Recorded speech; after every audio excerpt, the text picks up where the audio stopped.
My favorite part of the day so far, though, was Christmas family dinner. Did anyone have a fun time at that? Let's be serious, friends. Christmas is the best holiday. 4th of July comes close. Fireworks, explosions, I'm all about that. Halloween, candy, yes. Costumes, that comes close, but there is no holiday like Christmas. Christmas is the best holiday. And I grew up in Northeast Ohio, and Northeast Ohio is cold. It's pretty cold. It can be pretty terrible in April when it's snowing, but on the holiday season, Northeast Ohio is perfect because you can go sledding in your backyard, you can go ice skating on your driveway because it's that slippery. It is the best. But the best part of Christmas growing up wasn't the sledding, wasn't the hot chocolate. The best part of Christmas was the presents growing up. Yes, I got very excited. This is a picture of me on Christmas Eve. Yes, you can see, look at my rabid, manic expression. I'm just so excited to open presents because presents are the best. They're the best.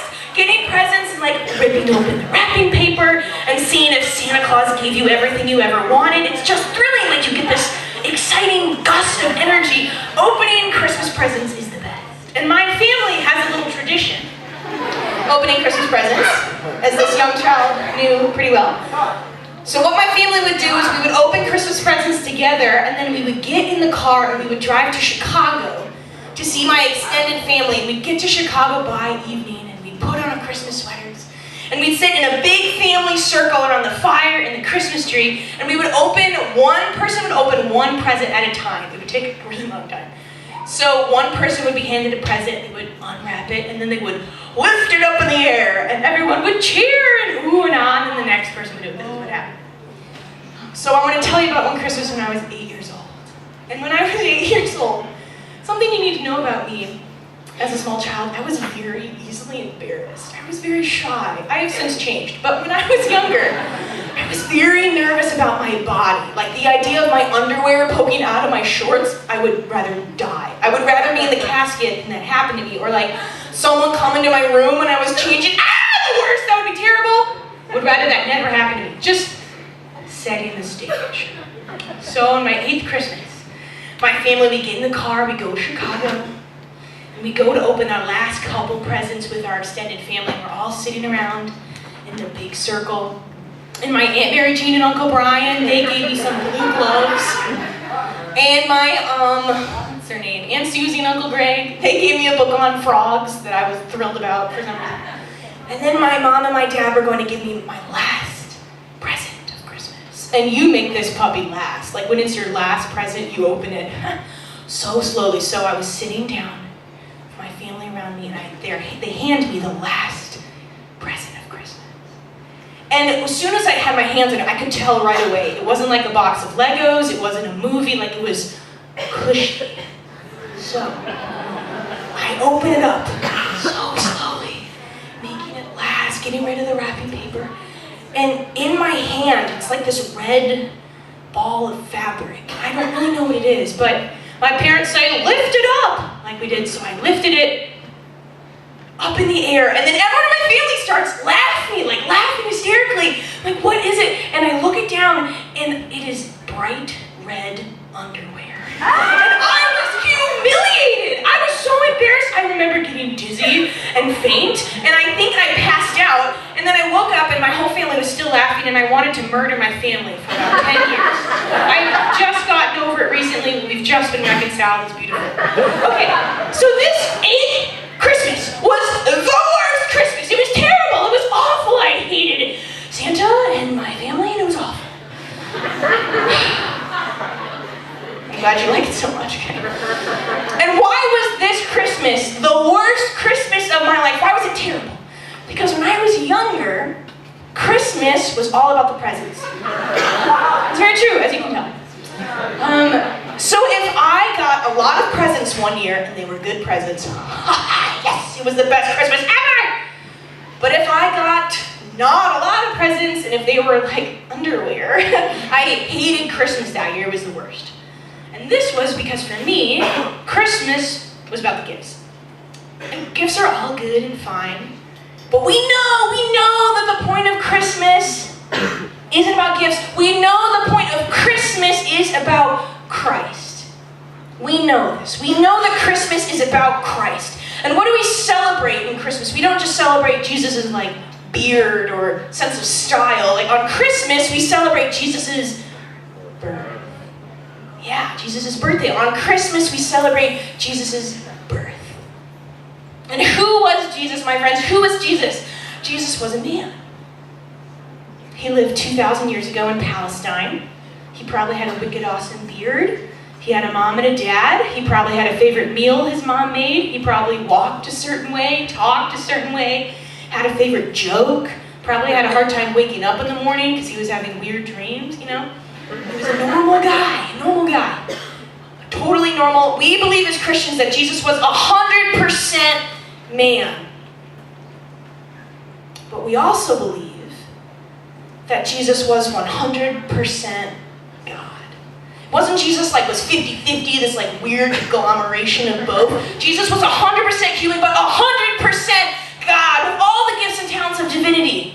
And we see this in Jesus. He walked on water. He rose from the dead. Jesus did godly things. Why? Because he was God. He was fully human and he was fully God. And on Christmas, we celebrate the radical mystery where God chose to become man. Become one of us. And we know that God did not choose to become a president or a king or an attractive celebrity. Jesus was born a baby. A poor baby, born in the best hospital in Bethlehem. No. He was born in a cave. He was born in a stable. He was laid in the food trough because they didn't even have a bed for him. This is how our God, ladies and gentlemen, chose to become man in the most radical way possible. This is crazy. God chose to leave heaven and to become man, not just to become any man, but to become a poor baby. And this is wild, this is crazy, this is radical. Let me give you an example. Has anyone heard of LeBron James? Is that who he is? Okay. Listen, LeBron and I went to rival high schools. We grew up in Akron together. Listen, don't you dare insult him or I'll meet you outside. Okay, LeBron. I love LeBron. LeBron grew up in Akron, Ohio, so did I.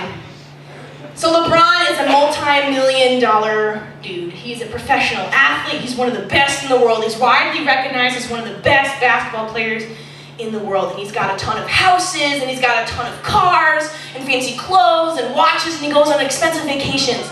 And imagine one day, LeBron holds a press conference, and he invites all the media outlets, and he says, I've got an announcement. And everyone's like, yes, Mr. James, what's your announcement? And he says, I'm leaving the NBA. I am getting rid of my houses, and my cars, and my watches, and my clothes, and my expensive vacations. I'm getting rid of them. And I am going to join Maggie Craig's basketball team. What? The media's like, who's Maggie Craig? This is a stupid idea. LeBron is like, listen, I know this sounds crazy, but this is what I want to do. I want to teach Maggie myself. I want to teach her how to shoot the outside J, how to dunk. It's been a dream of mine. I want to teach her how to assist and run the floor and have good defense and good basketball IQ. I want to teach her myself. And LeBron leaves everything and would go on my team, like my rec team where I just play with my friends on Saturday night for fun. Friends, this obviously will not happen. But this happened on a more deeper, crazier, radical level with God. God had everything he wanted in heaven, except us in our hearts. So he decided to come to earth to become one of us. Why? To teach us everything his heart knew. To teach us how to love. Not to be far away and for us to figure it out ourselves, but for him to come into our situations, to our hearts, to our lives, to teach us how it's done. That's what our good God did. And that's what we celebrate during Christmas. And why did God do this? St. Athanasius says this really amazing quote. He said, God became man so that man could become God. What? God became man so that man could become God? What does this mean? This sounds crazy. It sounds blasphemous. It's not. The saint said, okay? God became man so that man could become God. God took on a human heart so you could have the heart of God. God left heaven and came to earth so you could go to heaven. God became one of us so we could become one with him. Why does God do this, my friends? Because the heart of God is humble. The heart of God is humble. And what does it mean to be humble? Let me give you two extremes. What it means to be humble. This is what it does not mean to be humble. I'm the best. I'm the greatest. Y'all suck. There is no one in the world better than me. I'm fantabulous. That is not what it means to be humble. The other extreme of what it does not mean to be humble is to say I'm terrible. I'm the worst. I'm worthless. I'm not good for anything. No one could ever love me. I have too many flaws, too many problems. I'm unlovable. I'm worthless. These are two extremes of what humility is not. And do you know what humility is, brothers and sisters?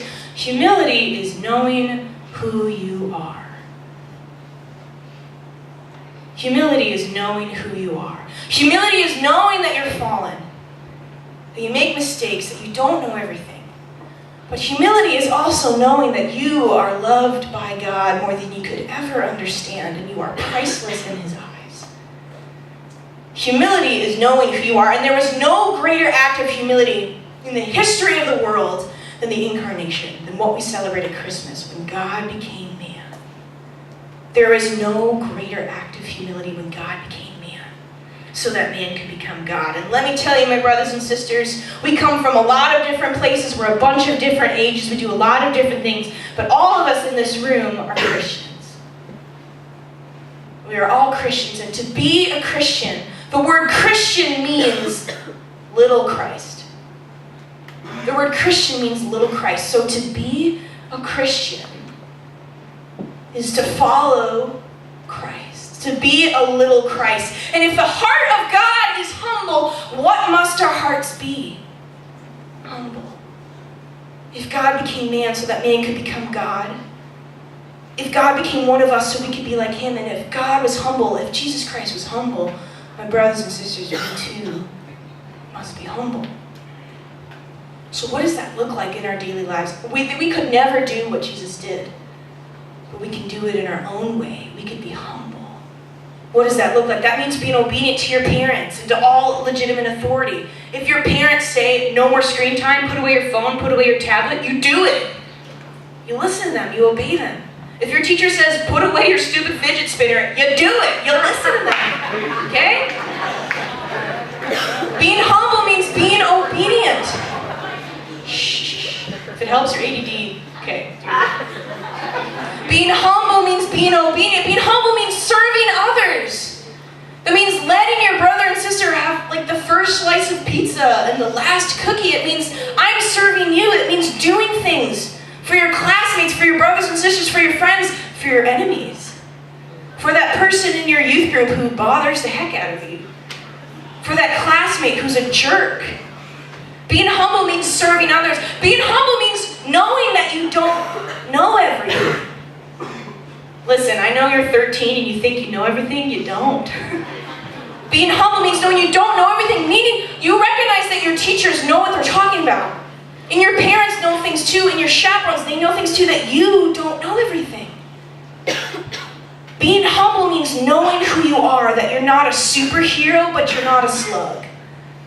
You're right in between, and you fit right in there. Being humble means to be a little Christ. Being humble means to be a Christian, because the heart of God is humble.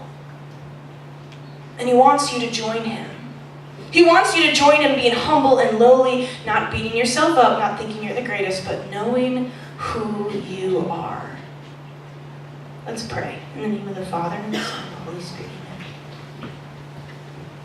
Jesus, hello. Thank you for not being a distant God who is unfeeling and uncaring. Thank you for coming to earth. Teach us how to love. Thank you for being a man with whom we can identify with, a poor, lowly, someone that we can share our lives with. Thank you, Jesus, for that crazy sacrifice. I ask that we may be humble like you, that we just know who we are, that we know our worth, that we know what we mean to you. Jesus, give us that strength, give us that courage to love like you did. Amen. So we're going to go into small groups. We're going to have time to share with each other. And we have more exciting things planned. So go outside with your summer missionaries, and we will see you in a little bit.